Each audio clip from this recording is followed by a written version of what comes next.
Hello students of class 7th. Now we are going to read English Spectrum Unit 1st Section 3 and the poem name is Lucy Gray. Now starts the poem Lucy Gray. ये जो poem है Lucy grey ये William Wordsworth द्वारा लिखी गई है और William Wordsworth की सारी पोएम जो है वो नेचर के ऊपर होती हैं ज़्यादातर। इस पोएम में लूसी ग्रे को एक बेटी के रूप में दर्शाया गया है। Now starts the poem. I had heard of Lucy Gray. मैंने लूसी ग्रे के बारे में पहले भी सुना है। And when I crossed the wild, और जब मैं जंगल से होकर के गुजर रहा था, I chanced to see at break of day, उस समय पर सुबह का समय था, The solitary child, और मुझे उसे उस एकांत बच्चे को देखने का मौका मिला। No mate, no comrade, Lucy knew. न कोई साथी है उसका, न कोई सहयोगी है जिसे लूसी जानती हो। सी ड्वेल्ट ऑन अ वाइल्ड मूर, वो एक एकांत जंगल में रहने वाली है, एक बंजर भूमि पर रहने वाली लड़की है। The sweetest thing that ever grew beside a human door, एक इंसानी दरवाजे के पीछे जन्म लेने वाली सबसे प्यारी चीज है हमारी Lucy.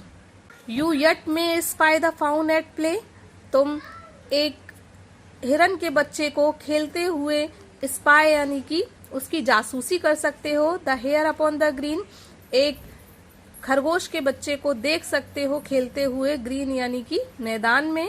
But the sweet face of Lucy grey will never more be seen, लेकिन उस लूसी का प्यारा सा चेहरा आप दोबारा कभी देख नहीं पाएंगे। आगे जो पोएट हैं वो एक कहानी के माध्यम से लूसी के बारे में बताते हैं। Tonight will be a stormy night, you to the town must go and take a lantern child to light your mother through a snow. एक आदमी अपनी बच्ची से कहता है कि आज की रात तूफानी रात होगी, तुम्हें शहर जाना होगा और हाथ में एक लालटेन ले जाना, तुम्हें मेरे बच्चे अपनी माँ को ढूंढ के लाना है। That father will I gladly do. It's scarcely afternoon. The minister clock has just struck 2 and yonder is the moon. Lucy कहती है, पिताजी ये काम मैं खुशी से करूंगी, अभी तो मुश्किल से दोपहर ही हुई है, क्योंकि उसके पिता ने कहा था कि रात तूफानी होने वाली है। तो बच्ची कह रही है अभी तो दोपहर ही हुई है, मैं तो आराम से लौट आऊंगी। ये जो बड़ी घड़ी है वो बता रही है कि अभी तो 2 ही बजे हैं, अभी चंद्रमा बहुत दूर है, अभी बहुत समय है चांद निकलने में। At this the father raised his hook and snapped a fagot band. He plied his work and Lucy took the lantern in her hand. इस पर उसके पिता ने अपना हुक उठाया और लकड़ी का गट्ठर काटना शुरू किया और अपना काम समेटा। दूसरी तरफ लूसी ने अपने हाथ में लालटेन उठा ली और निकलने की तैयारी की अपनी माँ को ढूंढने के लिए। Not blither is the mountain roe with many a wanton stroke, her feet disperse the powdery snow that rise up like smoke. जिस तरीके से एक खुशहाल हिरन बर्फ में खुशी से चलता है, वैसे ही लूसी धीरे धीरे खुशी से आगे बढ़ रही थी। पाउडर रूपी बर्फ जो पड़ी हुई है उस पर उछल उछल कर लात मार मार कर चल रही थी। उसके पैरों से वो पाउडर जैसी बर्फ उड़ रही है और सब तरफ धुएं की तरह फैल रही है। The storm came on before it's time, जो तूफान है वो समय से पहले आ गया। She wandered up and down, वो भटकी कभी ऊपर कभी नीचे, कभी इधर कभी उधर। And many a hill did Lucy climb, और बहुत सारे हिल्स जो हैं पहाड़ियों पर लूसी चढ़ी। But never reach the town, लेकिन कभी भी वो टाउन यानी कि शहर नहीं पहुंची। The rest parents all that night went shouting far and wide. उसके दुखियारे माता पिता उस पूरी रात दूर दूर तक चिल्लाते रहे, लूसी को ढूंढने के लिए आवाज लगाते रहे। Went shouting far and wide यानी उसे आवाज लगाते रहे दूर दूर तक। But there was neither sound nor sight, लेकिन वहाँ ना तो कोई आवाज़ सुनाई दे रही थी और न ही कुछ दिखाई दे रहा था। To serve them for guide, जिससे कि उन्हें मदद मिले, गाइड मिले, यानी प्रदर्शन हो, उनको कुछ नया दिखाई दे। एट ब्रेक ऑफ डे, यानी day break, on a hill they stood that overlooked the moor, and thence they saw the bridge of wood a furlong from their door. सुबह के समय वो एक पहाड़ी पर खड़े होकर उस बंजर भूमि को देख रहे थे। फिर उन्होंने लकड़ी का बना एक पुल देखा जो उनके दरवाजे से बहुत बहुत दूर था। फरलॉन्ग का यहाँ मतलब है 220 गज की दूरी पर। इतनी दूर पर वो जो वुड का ब्रिज था, यानी लकड़ी का ब्रिज था, वहाँ अब उसके माता पिता खड़े हुए थे। And now they homeward turned and cried.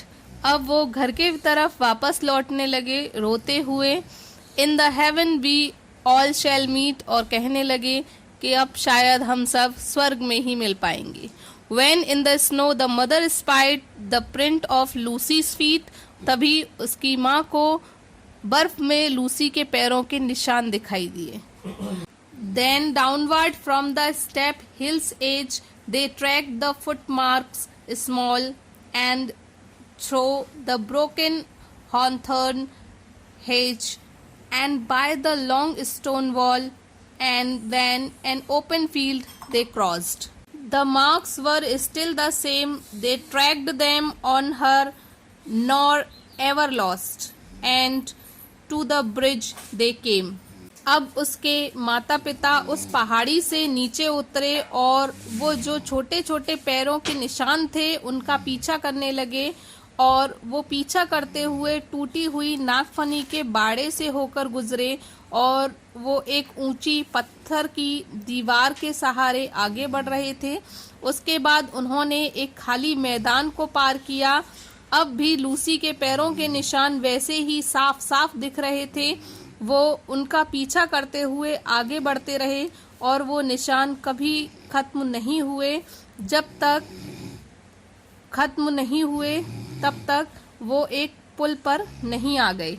They followed from the snowy bank the footmarks one by one into the middle of the plank, and further there were none.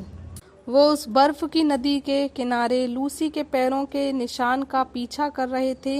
वो उसके पैरों के निशान का पीछा करते एक के बाद एक, और वो तब तक चलते रहे जब तक कि वो उस प्लैंक यानी लकड़ी के गत्थे उस पुल के बीच में नहीं पहुंच गए, और अब आगे एक भी पैर का निशान नहीं था, यानी लूसी आखिरी बार पुल के बीच तक पहुंची थी। Yet some maintain that to this day she is living child, that you may see sweet Lucy Gray upon the lonesome wild.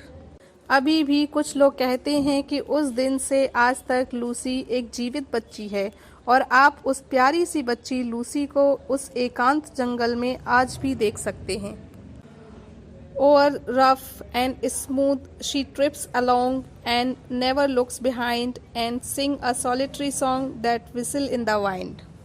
अब लूसी उस उबड़ खाबड़ ऊंची नीची सी जमीन पर अकेली चलती है, और इस यात्रा में वो कभी पीछे मुड़कर नहीं देखती है, और एक एकांत जंगल का गीत गाती हुई वो आगे बढ़ती है।